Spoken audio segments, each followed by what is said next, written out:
ท่านทั้งหลายโปรดพิจารณาบุคคลที่จะพ้นทุกข์ได้ต้องเห็นความทุกข์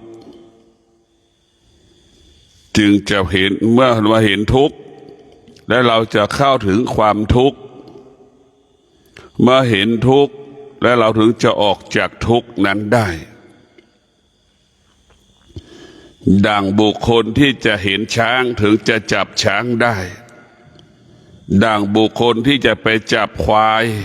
ก็ต้องเห็นควายถึงจะจับควายนั้นได้ฉันใดจึงเห็นทุกข์จึงเข้าถึงทุกข์จึงออกจากทุกข์นั้นได้ความทุกข์ทั้งหลายมันเป็นปกติของมันความทุกข์ทั้งหลายเป็นธรรมชาติของมันถ้าวันนี้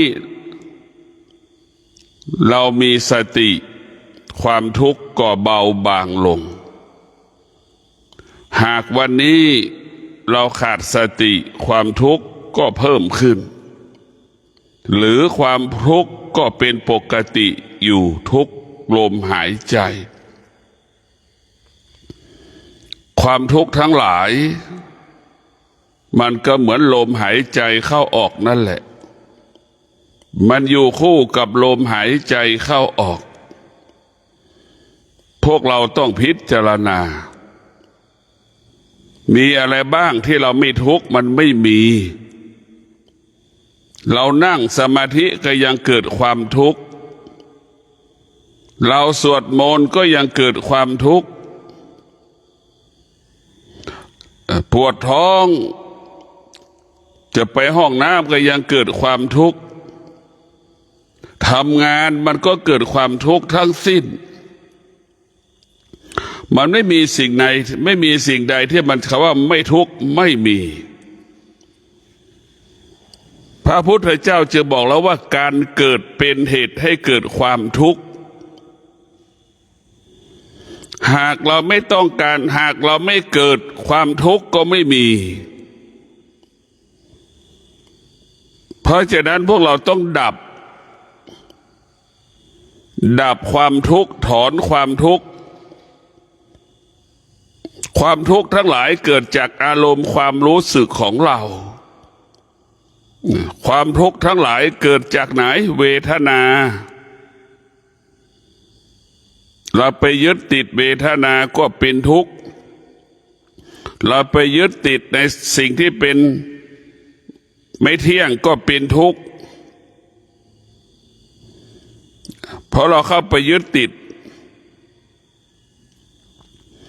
พวกเราต้องเข้าใจว่าทุกข์มันต้องอาศัยจิต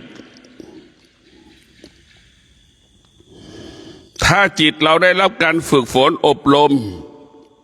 จิตนั้นก็จะอดทนเมื่อจิตมีความอดทนความทุกข์ก็เบาบางลงเมื่อจิตเราอดทนเราก็จะไม่ตอบสนองสิ่งที่จิตมันรู้เมื่อจิตมันทนเราก็สามารถควบคุมจิตได้เช่นเราโมโหเราหงุดหงิดเราก็ควบคุมโมโหหงุดหงิดนั้นได้เมื่อเรามีความอดทนและเรามีสติและมีความอดทนเราจะควบคุมอารมณ์ความรู้สึกไม่ให้ไปตอบสนองได้ภาษาพระเรียกว่าเรามีสติและมีความอดทนเท่าทานสิ่งที่รู้แล้วก็อยู่เหนือสิ่งที่รู้แล้วก็ละสิ่งที่รู้แล้วก็ไม่ตอบสนองสิ่งที่รู้ก็คืออารมณ์ของเราอารมณ์นี่แหละจึงเป็นเหตุให้เกิดความทุกข์สุขก็เป็นเหตุให้เกิดความทุกข์ทุกข์ก็เป็นเหตุให้เกิดความทุกข์ทั้งสิ้นมันไม่มีหรอกที่ว่าสุขมันไม่มีสุขมันก็เป็นอารมณ์ทุกข์มันก็เป็นอารมณ์ แต่ถ้าเรานั่งสมาธิเจริญจิตภาวนาแล้ว เราไม่มีอารมณ์ปราศจากอารมณ์เขาว่าความสงบมันจะเกิดความสงบมันปราศจากอารมณ์ความสงบมันก็เหมือนน้ำที่เราดื่มนั่นแหละเหมือนน้ำดื่มที่เราดื่มมันจะใสปราศจากข้อสงสัยลังเลเหมือนเราดื่มน้ำดื่มนั่นแหละเพราะฉะนั้นสมาธิจะทำให้เรานั้นมีความสุขกว่ามันจะสุขได้มันต้องบำเพ็ญเพียรใช้เวลาบำเพ็ญเพียรพอสมควร เราต้องพิจารณา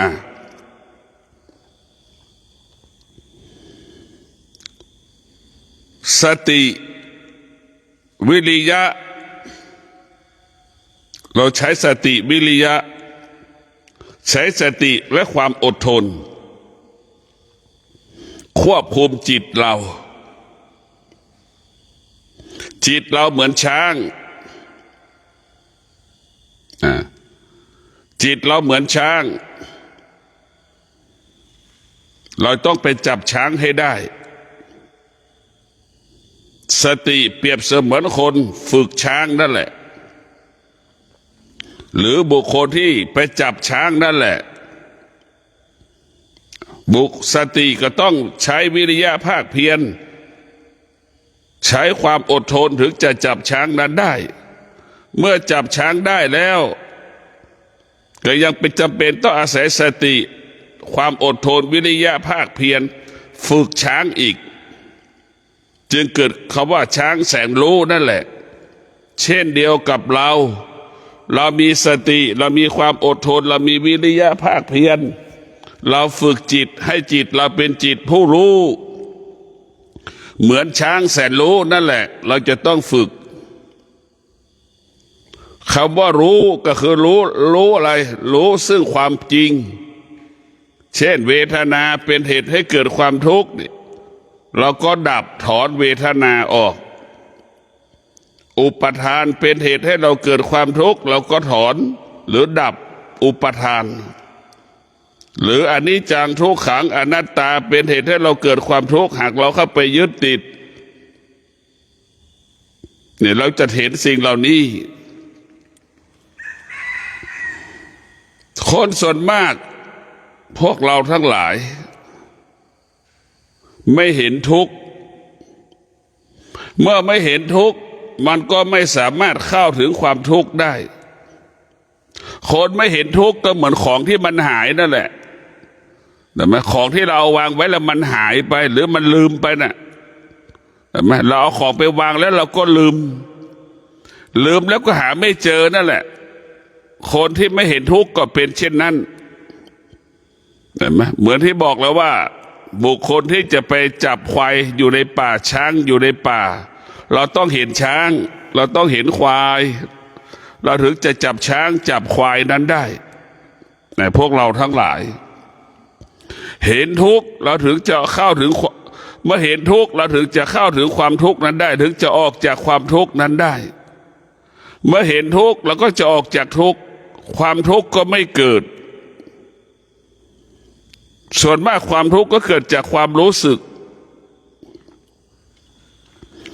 เมื่อความรู้สึกปรากฏเราก็ไปยึดติดในความรู้สึกเพราะความรู้สึกมันก็เปลี่ยนแปลงอีกเราก็เป็นทุกข์อีกนี่แหละพวกเราทั้งหลายเราก็เป็นทุกข์อย่างนี้เพราะเราเข้าไปยึดติดเพราะฉะนั้นพ่อแม่ครูบาอาจารย์จึงให้เรานั้นนั่งสมาธิเพื่อดับทุกข์ก็คือให้เรามีปัญญาก่อนเราต้องมีปัญญาที่จะดับทุกข์ปัญญานั้นเหมือนเปรียบเสมือนช้างมันมีกำลังเนี่ยปัญญาเราเหมือนช้างมันจะมีกำลังช้างเราจะมีพลังเหมือนช้างได้ในพวกเราทั้งหลายถ้าเรามีปัญญาแล้วเราจะแก้ปัญหาได้ทุกอย่างเพราะปัญญามันมีพลัง หรือมีกำลังมากดังช้างนั่นแหละลากสูงได้ต้นใหญ่ๆนะช้างมันลากสูงได้เมื่อเรามีปัญญาเราก็สามารถแก้ความทุกข์ได้ถ้าเราขาดปัญญาเราไม่สามารถแก้ความทุกข์ได้ถ้าเราขาดปัญญาเราไม่สามารถพ้นทุกข์ได้เรามีปัญญาเท่านั้นถึงจะเข้าถึงความทุกข์ออกจากทุกข์เราก็เห็นความทุกข์ที่บอกแล้วว่ามันอาศัยตาหูจมูกลิ้นกายใจ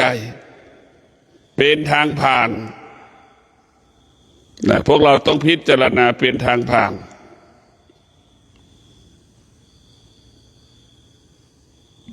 เมื่อเราเห็นทุกข์เราก็จะออกจากทุกข์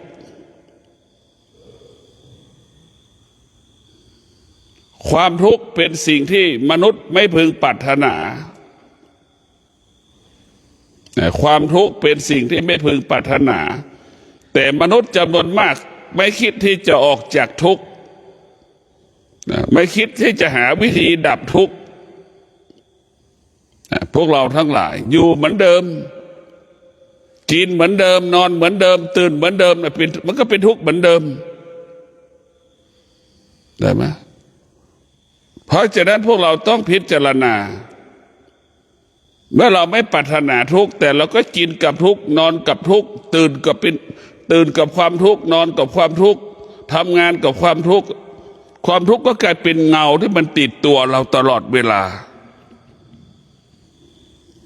มันเหมือนเงาติดตัวเราเพราะเราไม่เคยคิดจะแก้ไขความทุกข์แสดงว่าคนจำนวนมากก็ไม่แตกต่างจากคนตาบอดมองไม่เห็นทุกข์มองไม่เห็นมันมองเมื่อมันไม่เห็นทุกข์แหละมันก็จะทุกลมหายใจทุกวันทุกเดือนทุกปีดังคนจำนวนมากเป็นเช่นนั้นผู้ที่เจริญด้วยสติปัญญาผู้เจริญด้วยวิชาปัญญาเป็นผู้รู้แจ้งซึ่งความจริงของความทุกข์ผู้เจริญด้วยวิชาปัญญาจึงเห็นความจริงของความทุกข์จึงรู้ว่าความทุกข์มันเป็นสิ่งที่ไม่เที่ยงวิชาปัญญาเห็นทุกข์เป็นสิ่งที่ไม่เที่ยงไม่ตอบสนองความทุกข์หรือสงบนิ่งเฉยๆต่อความทุกข์ที่มันขึ้นที่มันเกิดเรียกว่าเมฆมันไปแล้วมันก็มาความทุกข์ก็เป็นเช่นนั้นแหละถ้าเรามีสติเรามีปัญญามีวิชาแล้วเราก็รู้เอา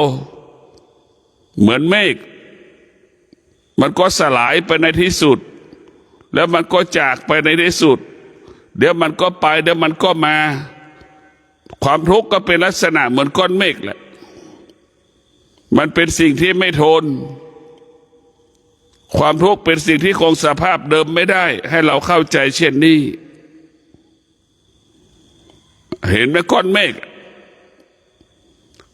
บนท้องฟ้านั่นคือความทุกข์ของเราเป็นเช่นนั้นจิตใจเราเป็นเช่นนั้นแหละจิตใจเราเต็มไปด้วยความทุกข์เหมือนก้อนเมฆอยู่ในท้องฟ้าเต็มไปด้วยของก้อนเมฆหมดในจิตใจแล้วก็เต็มไปด้วยความทุกข์หมดเราจะต้องแก้ไขความทุกข์ของเราโดยการมีสติและปัญญาไม่ยึดติดสิ่งที่รู้ไม่ยึดติดสิ่งที่เราสัมผัสไม่ยึดติดสิ่งที่เรากระทบเมื่อเราไม่ยึดติดมันก็ไม่มีอะไรสักอย่างเหมือนเราเห็นแบงก์เงินเป็นตกเราก็ให้มันตกเห็นว่าเงินเป็นเงินคัดเฉยๆเราไม่ต้องไปเก็บมันก็รู้ว่าเป็นเงินรู้ว่าเป็นกระดาษซะนั่นแหละแต่เราไม่ต้องไปสงสัยมันอีกถ้าสงสัยก็เป็นทุกข์อีกเพราะเรียกว่าไม่ต้องไปตามรู้สิ่งที่เรารู้เช่นเราเห็นสตางค์มันตกแล้วก็ตั้งคำถามสตางค์ของใครอีกตกเนี่ยมันก็เป็นทุกข์อีกในการไปตามรู้ไปยึดติดสิ่งที่รู้มันก็เหมือนปิงที่มันกินเลือดเรานั่นแหละในพวกเราทั้งหลายตัวปิงที่มันกินเลือดเรา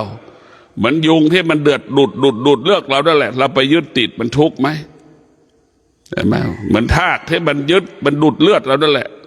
เหมือนยุงที่มันกัดเราแต่มันทุกข์มันคันเนี่ยมันทุกข์ไหมมันทุกข์แบบนั้นแหละพวกเราถ้าเราเข้าไปยึดติดมันอาการของความทุกข์ก็เหมือนยุงที่มันกัดเราความทุกข์มันรบกวนเราก็เหมือนยุงที่มันฟังมันบินกระทบกับเสียงหูเราเนี่ยความทุกข์มันรบกวนเราเหมือนแมลงวันบินตอมใบหน้าเรานั่นแหละความทุกข์มันกวนใจเราก็เหมือนมดที่มันขัดที่มันกัดแข้งขาเรานั่นแหละคือทุกข์เนี่ยมันทุกข์ตลอดเลยมันกวนกันตลอดเวลานี่แล้วว่า24 ชั่วโมงเนี่ยมันทุกข์แทบทุกชั่วโมงทุกข์ก็ยาวนานมีกว่าสุขอีกใช่ไหมสุขเนี่ยมันแค่กลิ่นวาเป๊กเดี๋ยวมันก็หายไปทุกข์นี่มันยาวนานเหมือนก้อนหินนะเห็นไหมก้อนหิน1 ก้อนกว่ามันจะสลายไปได้มันยาวนานขนาดไหนทุกข์เป็นกลิ่นวาเป๊กทุกข์มันก้อนน้ำแข็งเดี๋ยวมันก็ละลายเห็นไหมถามก้อนน้ำแข็งกับก้อนหินอันไหนละลายก่อนอันไหนละลายได้ง่ายพิจารณาดูพวกเราก็ต้องพิจารณาว่าทุกข์ทั้งหลายเนี่ยมันอยู่กับเรายาวนานทุกข์เปรียบเสมือนก้อนหินสุขเปรียบเสมือนก้อนน้ำแข็งสุขเปรียบเสมือนลูกอมที่เราอมไว้ในปากเนี่ยมันก็หายไปจางไปในที่สุดเพราะฉะนั้นสุข1 คืบทุกข์1 วาจะให้คติว่าทุกข์นะทุกข์1 วาสุข1 คืบทุกข์ที่1 วาสุข1 คืบมันยาวขนาดไหนล่ะกี่เท่าตัวเพราะฉะนั้นชีวิตเราจะเกิดความว่าทุกข์ตลอดสุขไม่มีเราไม่เคยพบความสุขที่แท้จริงสุขเราก็สมมุติว่าเป็นสุขแต่มันไม่ได้เป็นสุขเลยมันเป็นทุกข์อยู่ดีดังสามีที่มีลูกดังภรรยาได้มีลูกแล้วไม่มีข้าวซื้อให้ลูกได้กินเช้าจะเป็นทุกข์ไหมพวกเรานึกดูเช้านี้3,000 ลูกเราจะไปเรียนหนังสือผู้เป็นพ่อผู้เป็นแม่ไม่มีเงินให้ลูกไปเรียนหนังสือ5 บาท10 บาท20 บาทบางคนยังไม่มีเลยแต่พวกเราเป็นทุกข์ไหมมันเป็นทุกข์ทั้งสิ้นเราอยู่คนเดียวก็ยังเกิดความทุกข์ยิ่งเราอยู่2 คนนี่ทุกข์ก็ทวีคูณขึ้นอยู่หลายๆคนก็ทวีคูณขึ้นทุกข์มันจะเกิดขึ้นแค่เราอยู่ด้วยตัวเราเองเนี่ยเกิดความทุกข์เลยแล้วเรามีสามีเรามีภรรยามีลูกเนี่ยมันยิ่งเพิ่มทวีความทุกข์ขึ้นกับชีวิตของเราในพวกเราเราเห็นได้ชีพราหมณ์ทั้งหลายเราจะเห็นว่าศาสนาบางศาสนาเขาจะไม่นุ่งเสื้อผ้าเลยเห็นไหมการมีเสื้อผ้าก็เป็นทุกข์พอไม่มีใส่มันก็เป็นทุกข์หาไม่ที่จะหาใส่เห็นไหมมันเป็นทุกข์ทั้งสิ้นแต่ว่าศาสนาบางศาสนาในอินเดียมันเปยตัวหมดเลยเนี่ยมันเปยหมดมันไม่นุ่งเสื้อไม่นุ่งผ้านั่นมันสละจริงๆมันสลัดจริงๆเรายังมีผ้าพอเราไม่มีผ้าก็เป็นทุกข์อีกเห็นไหมนะแต่ระหว่างไอ้คนที่มันเปยกายเนี่ยมันไม่มีเสื้อผ้าเนี่ยมันก็ทุกข์น้อยลงมันตัดไปในเสื้อผ้ามันไม่ต้องมีภาระแล้วมันไม่ต้องทุกข์กับเสื้อผ้าอีกแต่พวกเราต้องพิจารณาดูมันเปยตัวหมดไม่มีอะไรมาปกปิดอวัยวะมันทุกส่วนของร่างกายมันนะมันก็มีความอดทนอดกั้นฝึกทำลายฝึกอะไรฝึกอารมณ์ตัวเองไม่ให้ตอบสนองอารมณ์ของตนเองรู้เลยแต่พวกเราทั้งหลายไม่ตอบสนองอารมณ์ของตนเองถึงมันจะรู้สึกก็พยายามจะดับความรู้สึกถอนความรู้สึกเราจะต้องถอนมันเหมือนชาวนาชาวไร่เหมือนชาวนาจะทำนาก็ต้องถอนวัชพืชนั่นแหละความโลภความโกรธความหลงความอยากก็เป็นเช่นอย่างวัชพืชเราต้องถอนมันออกถ้าไม่ถอนมันก็จะเต็มไปที่ในจิตใจเรา ทุกวันนี้เราทุกข์เพราะความโลภความโกรธความหลงนั่นแหละทุกข์เพราะไม่รู้ถ้ารู้แล้วจะไม่ทุกข์ที่มันทุกข์เพราะมันไม่รู้เนี่ยพวกเราทั้งหลายเมื่อไม่รู้แล้วมันจึงเป็นทุกข์ดังคนจำนวนมากถ้ารู้ว่ามันมีครอบครัวแล้วมีความทุกข์ทุกคนจะไม่แต่งงานไม่จะไม่แต่งงานนี่เพราะมันไม่รู้มันก็เลยแต่งงานมีครอบครัวพอมีครอบครัวก็กลายเป็นช้างกลายเป็นม้ากลายเป็นควายรับภาระหนักเหนื่อยไหมเหนื่อยทั้งคู่ผู้เป็นพ่อเป็นแม่จากโคนกลายเป็นช้างกลายเป็นม้ากลายเป็นวัวเป็นควายรับภาระหนักทำงานหนักใช่ไหมเหนื่อยมากอยู่ด้วยกันสองคนยังไม่พอกินเนี่ยนึกดูอยู่คนเดียวสบายเห็นไหมแต่พอสองคนแล้วขับอดอยากลำบากเพราะเราขาดสติเราไปสะสมความโลภไปสะสมความคิดพัฒนามาเป็นความโลภ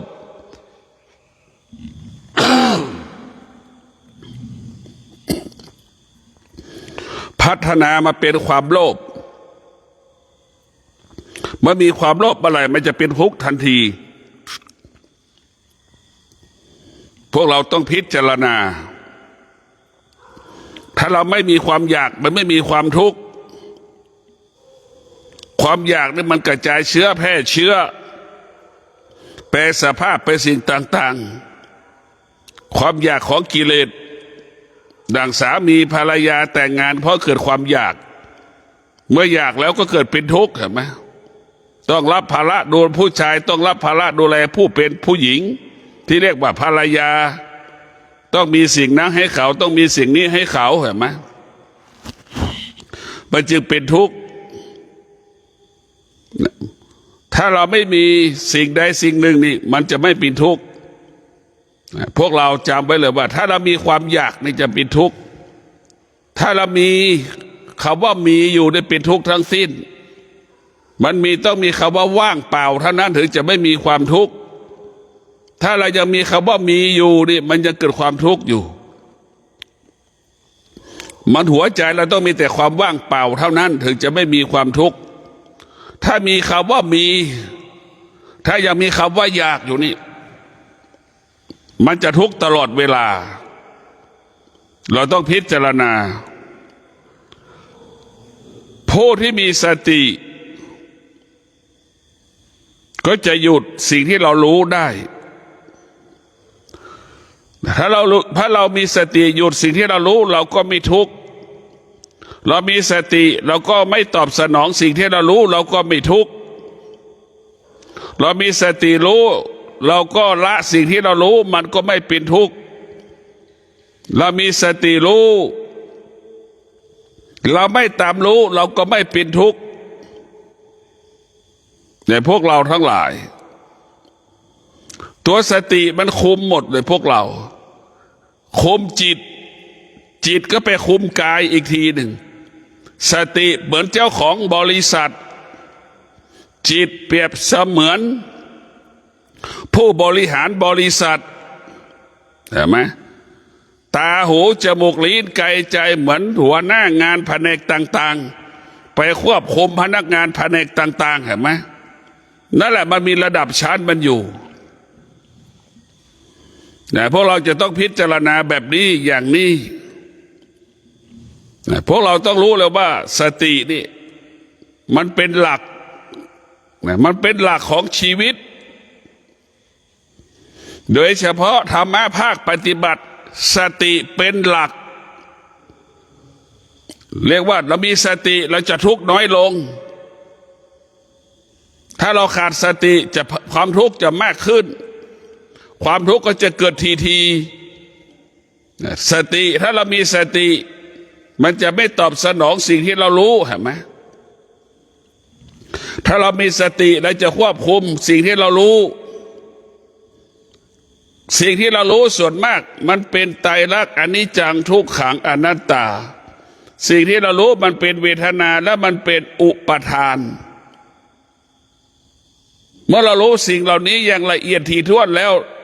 เราไม่ต้องไปยึดติดสิ่งที่เรารู้ที่มันผ่านตาหูจมูกลิ้นกายใจแค่นี้ไม่มีเรื่องอะไรถ้าเราสามารถรู้มันแล้วนี่มันก็ไม่ทุกข์มันจะเกิดที่ไหนทุกข์มันเกิดทั้ง6 ทาง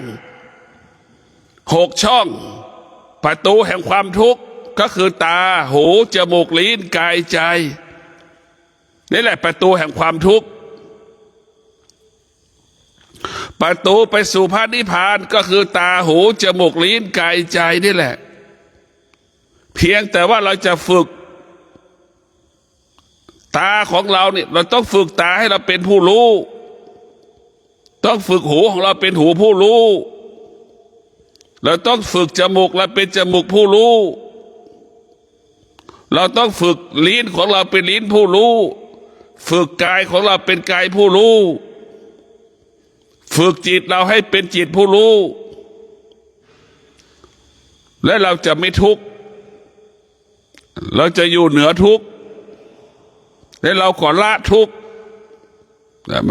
เราไม่ตามความทุกข์ที่มันเกิดเราจะไม่ตามมันละมันอยู่เหนือมันส่วนมากตาเราเนี่ยมันไม่ได้ฝึกเมื่อมันไม่ได้ฝึกมันก็เป็นทุกข์ตลอดทุกข์เกิดจากคำว่ากังวลใจเกิดคำว่าไม่สบายใจมันเป็นก่อให้เกิดกำเนิดว่าความทุกข์ให้กับชีวิตเราดับอารมณ์ดับความรู้สึกได้ทุกอย่างก็ไม่เป็นทุกข์เนี่ยเราปิดไม่และที่เราทุกข์เพราะอารมณ์ความรู้สึกนี่แหละมันเป็นหลักทำลายชีวิตเรามันทำลายชีวิตเราสิ่งเหล่านี้เราต้องพิจารณา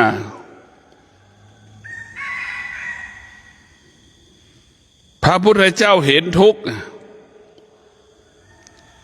เห็นทุกข์เห็นอะไรการเป็นกษัตริย์ก็เป็นทุกข์การมีชีวิตในการครองเรือนก็เป็นทุกข์การมีลูกก็เป็นทุกข์การที่มีบริวารก็เป็นทุกข์เมื่อเห็นทุกข์แล้วพระพุทธเจ้าจึงออกจากทุกข์ใช่ไหมเรียกว่าพระราชวังก่อการกำเนิดความทุกข์เจ้าชายสิทธัตถะก็คือพระพุทธเจ้าวันนั้นในอดีตออกจากความทุกข์ใช่ไหมนี่แหละเราออกจากความทุกข์ได้และจะบอกแล้วว่าผู้ที่มีปัญญาจึงรู้ว่าทุกข์ไม่ได้อยู่ที่สถานที่ใดสถานที่หนึ่งทุกข์อยู่ทุกสถานที่เนี่ยพวกเราทั้งหลายทุกข์อยู่ทุกสถานที่เนี่ยทุกข์อยู่ทุกสถานที่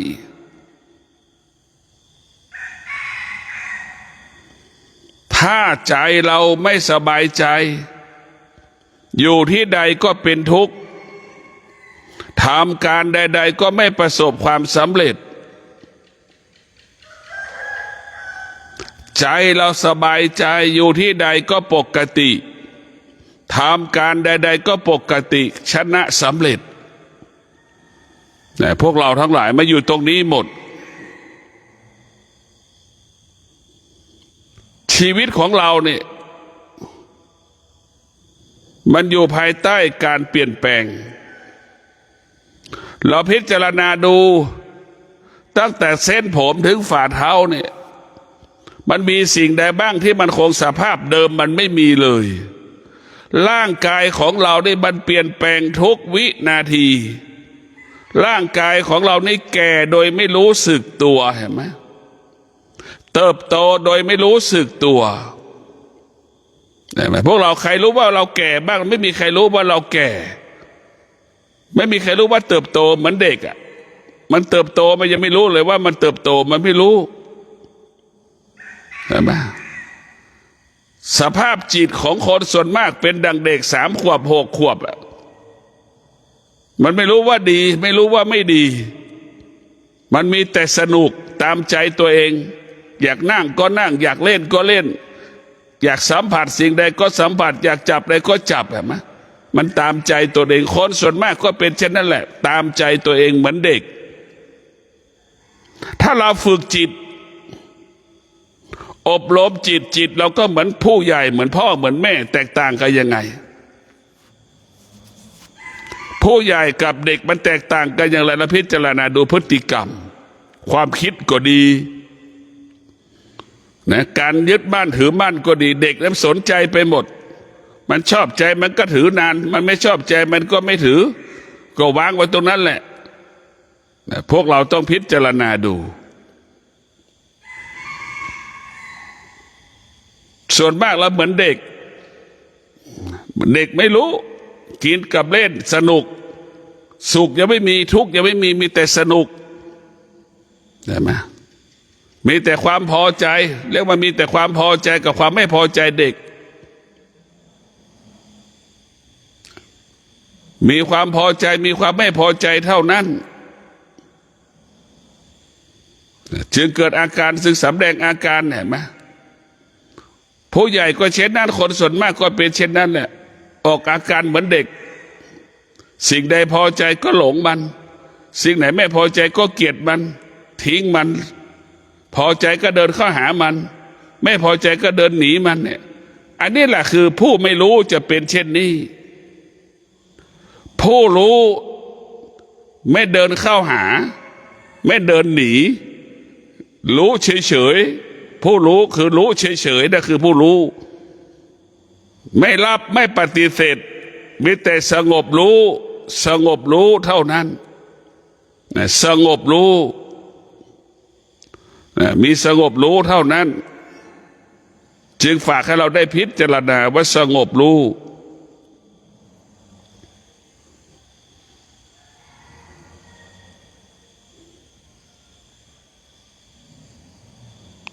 สงบรู้ที่สำคัญที่สุดบุคคลใดก็แล้วแต่ที่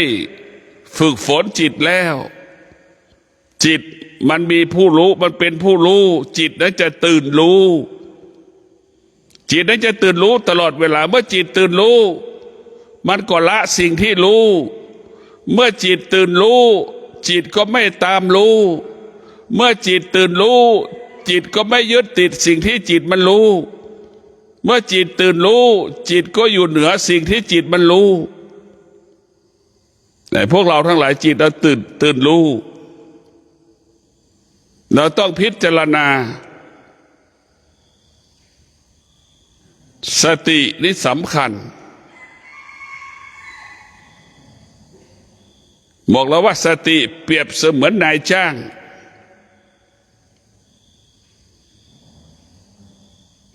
จิตเราเปรียบเสมือนลูกจ้างเห็นไหมจิตเรามาเป็นลูกจ้าง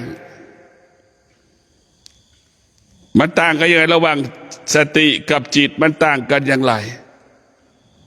ทุกวันนี้เราเป็นลูกจ้างหรือเราเป็นนายจ้างถ้าเราอาศัยจิตพึ่งพาจิตเราก็เป็นลูกจ้างมันตลอด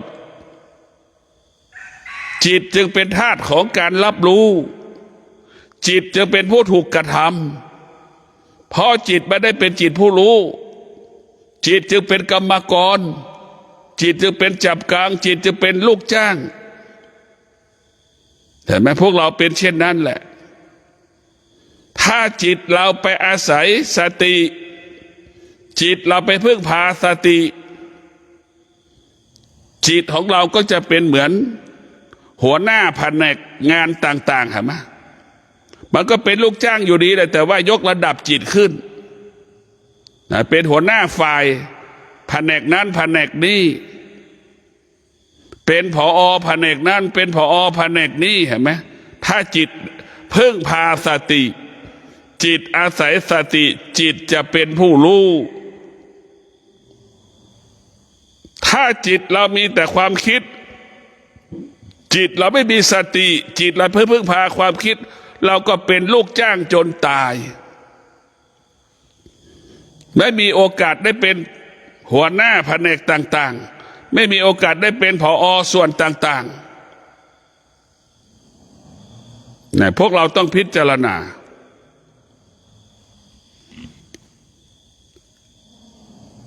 ชีวิตของเรานี่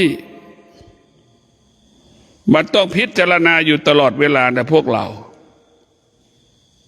ชีวิตของเราเนี่ยมันต้องพิจารณาเรามีสติแล้วก็จะรู้เลยมีสตินี่จะทำให้เราตื่นรู้ออกจากสิ่งที่เรารู้ได้ถ้าเราขาดสติเนี่ยพวกเราทั้งหลายเราก็จะยึดติดในสิ่งที่เรารู้ไปยึดมั่นสิ่งที่เรารู้เนี่ยขาดสติยึดติดในสิ่งที่เรารู้ไปยึดมั่นสิ่งที่เรารู้สิ่งที่เรารู้กลายเป็นกาวจิตก็กลายเป็นหนูติดกาวเห็นไหมพวกเราทั้งหลายจิตเป็นผู้ไม่รู้มันเป็นหนูเห็นไหมไปติดกาวนะเป็นทุกข์ไหมเหมือนแมลงวันบินไปติดกาวมันทุกข์ไหมนั่นแหละจิตของเราก็เหมือนวัวเหมือนควายที่ถูกต้อนเข้าอยู่ในคอกเห็นไหมแล้วก็ปิดคอกขังไว้เห็นไหมจิตเราก็เป็นเช่นนั้นแหละกิเลสก็เหมือนคนที่ต้อนงัวต้อนควายเห็นไหมกิเลสตัณหาความราคะความโลภความโกรธความหลงเปรียบเสมือนคนต้อนงัวต้อนควายเข้าคอกเราก็เป็นทาสของกิเลสเห็นไหมจะเป็นกิเลสก็เหมือนคนต้อนงัวต้อนควายเราก็เป็นงัวจิตเราเป็นงัวเป็นควายก็ไปจบเลยเห็นไหมถูกกิเลสกินหมดถูกกิเลสครอบงำหมดจิตเราจะเต็มไปด้วยกิเลสตัณหาราคะความอยากสารพัดความอยากเต็มไปด้วยความโลภความโกรธความหลงสิ่งเหล่านี้เป็นสิ่งที่มืดสิ่งเหล่านี้เป็นสิ่งที่ร้อนเป็นของร้อนทั้งสิ้นเราจะต้องพิจารณาตลอดเวลานะพวกเราโดยสติที่สำคัญเราต้องมีสติเราต้องมีสติและต้องมีสัจจะก่อนบางครั้งเราต้องมีสัจจะและสติคู่กันเรียกว่าสติสัจจะจะตื่นนอนทุกครั้งเช่นเราตื่นนอนทุกวันตรงต่อเวลานี่คือสติสัจจะตื่นนอนตรงต่อเวลานั่งเราจะมากราบพระประธานตรงต่อเวลาเนี่ยนี่คือสติสัจจะนี่แหละคือธรรมะถ้าเราไม่เอาสติสัจจะธรรมะจะเกิดได้อย่างไรธรรมะมันเกิดขึ้นตัวนี้แหละสติสัจจะแต่นี่ตื่นก็ตื่นเราไม่มีสติไม่มีสัจจะมาควบคุมตัวเองมาควบคุมกายของตนเองนะจะตื่นก็ตื่นจะมาเวลาไหนก็มาอย่างเงี้ยจะตื่นเวลาไหนก็ตื่นอย่างเงี้ยคือเราก็ไม่แตกต่างจากงัวควายช้างม้าสัตว์นานาชนิดเนี่ยไม่แตกต่างกันแต่บางครั้งมนุษย์ก็อาจจะเป็นมากกว่างัวควายช้างม้าอีกงัวควายช้างม้าเนี่ยมันตื่นนอนตรงต่อเวลาแต่มนุษย์ส่วนหนึ่งตื่นนอนไม่ตรงต่อเวลาไหมมันแตกต่างกันอย่างไรล่ะงัวควายช้างม้าเข้าบ้านเข้าคอกนอนในคอกนะตลอดเวลาแต่มีคนส่วนหนึ่งมีบ้านไม่นอนบ้านมีสามีไม่นอนกับสามีมีภรรยาไม่นอนกับภรรยากลับไปนอนที่อื่นเห็นไหมมันแตกต่างกันอย่างไรล่ะพวกเราพิจารณาดูส่วนมากสัตว์มันก็ยังคงความเป็นสัตว์แต่มนุษย์นี่แหละที่ไม่ได้พัฒนานับวันนับเดือนนับปีมนุษย์ทั้งหลายกลายเป็นสัตว์ตัวเป็นมนุษย์สภาวะจิตเป็นสัตว์เรียกว่าสัตว์ไม่มีสัตว์ตัวไหนจะแย่งมนุษย์มาเกิดเป็นมนุษย์ไม่มีแต่มนุษย์ที่จะไปแย่งเป็นสัตว์ที่มีแต่มนุษย์นี่แหละที่จะแย่งเป็นสัตว์ที่จะเกิดกลายเป็นสัตว์ดังกลุ่มที่แม่มีลูกและแม่เลี้ยงลูกเนี่ยกลุ่มนี้จะเป็นสัตว์ควายยังเลี้ยงลูกได้ไก่ยังเลี้ยงลูกได้หมาก็ยังเลี้ยงลูกได้หมาก็หวงลูกมันไก่ก็ยังหวงลูกมันแต่คนไม่หวงลูกเนี่ยกับหวงหัวตัวเองหวงเมียตัวเองเห็นไหมทิ้งลูกไปให้ตากับยายแล้วก็ให้ตัวเองก็ไปเสวยสุขมีผัวใหม่เมียใหม่เนี่ยนี่แหละคือ กลายเป็นสัตว์ไม่เห็นความจริงแต่งัวควายช้างม้ามันไม่เห็นความจริงแต่มันเป็นธรรมชาติมันยังทำหน้าที่การเป็นแม่ของควายที่ดีเห็นไหมแม่ควายก็เลี้ยงลูกมันอย่างดีแม่ไก่ก็เลี้ยงลูกอย่างดีแม่หมาก็ทำหน้าที่หมาได้สมบูรณ์แบบเรียกว่าหมานี่สัตว์ทำหน้าที่สมบูรณ์แบบยิ่งกว่าคนเราอีกคนเรานี่ส่วนมากทำหน้าที่ยังไม่สมบูรณ์แบบมีลูกไม่เลี้ยงลูกเห็นไหมมีแม่ไม่เลี้ยงแม่เนี่ยไม่สมบูรณ์แบบนะพวกเราไม่ได้สมบูรณ์แบบแต่งัวควายช้างม้าเนี่ยมาทำได้สมบูรณ์แบบลูกก็จะรู้เลยว่าถึงเวลาที่จะต้องพลาดจากแม่แม่มันก็ต้องรู้ว่าลูกจะต้องพลาดจากแม่เนี่ยมันรู้โดยธรรมชาติแต่มนุษย์ของเราเนี่ยมันไม่รู้จักว่ารับผิดชอบตนเองอายุ40ยังขอเงินแม่ใช้อยู่อย่างเงี้ยมีลูกมีผัวมีเมียก็ยังขอเงินพ่อแม่ใช้อยู่เงี้ยเลี้ยงลูกเลี้ยงเมียยังไม่ได้ยังขอเงินพ่อแม่ใช้อีกเห็นไหมอันนี้แหละคือเรารับผิดชอบตัวเองไม่ได้เป็นผู้สร้างภาระแล้วก็ไม่สามารถรับภาระที่เราสร้างได้ก็ต้องเอาภาระนั้นไปให้พ่อให้แม่ให้พี่ให้น้องมาช่วยดูแลรับภาระอันนี้แหละคือคนที่ขาดสติขาดปัญญาพวกเราทั้งหลายสัตว์มันคงความเป็นสัตว์แต่มนุษย์นับวันนับเดือนนับปีกลายเป็นสัตว์เห็นไหมเราพิจารณาดูโดยเฉพาะลูกที่เป็นครอบครัวที่มีเงินโดยเฉพาะคนที่มีการศึกษามีเวลาเลี้ยงผัวตัวเองมีเวลาเลี้ยงเมียตัวเองมีเวลาเลี้ยงลูกตัวเองแต่ไม่มีเวลาเลี้ยงพ่อเลี้ยงแม่เอาพ่อแม่ไปไว้สถานที่รับเลี้ยงคนแก่เห็นไหมเดือนละ30,000เดือนละ50,000แต่พิจารณาดูกันแล้วกันพวกเราทั้งหลายมันยุติธรรมไหมนี่แหละสภาพจิตที่มันไม่มีสภาพจิตที่มันขาดสติเมื่อมาขาดสติขาดปัญญามันจึงเห็นความผิดเอาพ่อแม่ไปไว้ที่สงเคราะห์คนชราหรือสถานที่รับเลี้ยงคนแก่มีหมอพร้อมอ้างแบบนี้มีคนดูแลพร้อมอ้างแบบนี้พ่อแม่จะมีเพื่อนคุยเห็นไหมอ้างแบบนี้จริงๆคือเราไม่รังเกียจพ่อแม่รังเกียจพ่อแม่ไม่มีเวลาให้พ่อให้แม่ก็มีเหตุมีผลพ่อแม่จะมีเพื่อนเห็นไหมมีหมอดูแลอย่างดีมีคนดูแลอย่างดีเนี่ยแต่กลับมาดูตัวเองว่ามีเวลาให้เมียมีเวลาให้ผัวมีเวลาให้ลูกแต่ไม่มีเวลาให้พ่อให้แม่ทำกรรมเช่นใดได้รับกรรมเช่นนั้นแหละพวกเราทั้งหลายส่วนมากจะเป็นเช่นนี้กันหมดนะถ้าเราทำอะไรไม่ได้สักอย่างก็อีกเรื่องหนึ่งอันนี้เราทำดูแลเมียเราได้ดูแลผัวเราได้ดูแลลูกได้แต่ทำไมดูแลแม่ไม่ได้เนี่ยพิจารณาดูเพราะฉะนั้นพวกเราทั้งหลายเกิดมายากจนดีที่สุดเกิดมายากจนดีที่สุดเพราะยากจนเราไม่สามารถเอาแม่ไปไว้คนไม่สามารถเอาแม่ไปไว้ที่สงเคราะห์คนชราเราจะดูแลแม่เราได้ตัวเราเองแม่ก็ดูแลลูกได้ตัวเราเองเจ็บป่วยก็อยู่ในอ้อมกอดแม่แม่เจ็บป่วยก็อยู่ในอ้อมกอดลูกเห็นไหมเราจะตายก็อยู่ตายในอ้อมกอดลูกจะตายอยู่ในอ้อมกอดแม่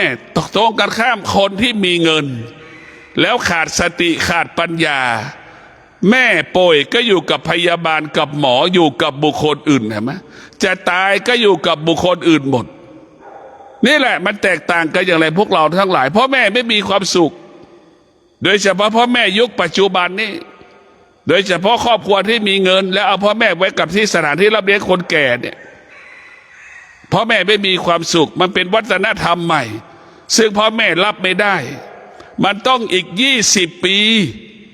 วัฒนธรรมนี้คนแก่อีก20 ปีนี่เราจะคุ้นเคยคำว่าคนสงเคราะห์คนชราเราจะรู้ว่าต้องเกิดแต่แก่แล้วจะต้องเตรียมตัวไปอยู่บ้านคนแก่มันจะมีความพร้อมเองไม่ต้องมีใครใช้มันจะไปเองโดยอัตโนมัติแต่เวลานี้ผู้เป็นลูกอ้อนวอนพ่อแม่ให้ไปอยู่ที่สถานที่เลี้ยงคนชราไปสถานที่เราเลี้ยงคนแก่เดือนละ50,000 30,000 70,000เห็นไหมเพื่ออะไรเพื่อจะได้ไม่เป็นภาระ นี่แหละลูกที่ขาดสติ ก็เป็นชนิดลูกที่มีสติ จะดูแลพ่อแม่เห็นไหมลูกที่ขาดสติ คิดว่าพ่อแม่เป็นภาระผู้สร้างภาระลูกที่มีสติพ่อแม่เป็นทองคำอยากอยู่ใกล้อยากดูแลอยากดูแลอยากรักษา อยากอยู่ใกล้เห็นไหมคิดอย่างนั้นขอให้ท่านทั้งหลายได้มีสติว่าสติเป็นหลักให้กับชีวิตมีสติทุกน้อยขาดสติทุกมากมีสติทุกไม่เกิดขาดสติเกิดแต่ทุกลมหายใจขอเจริญพร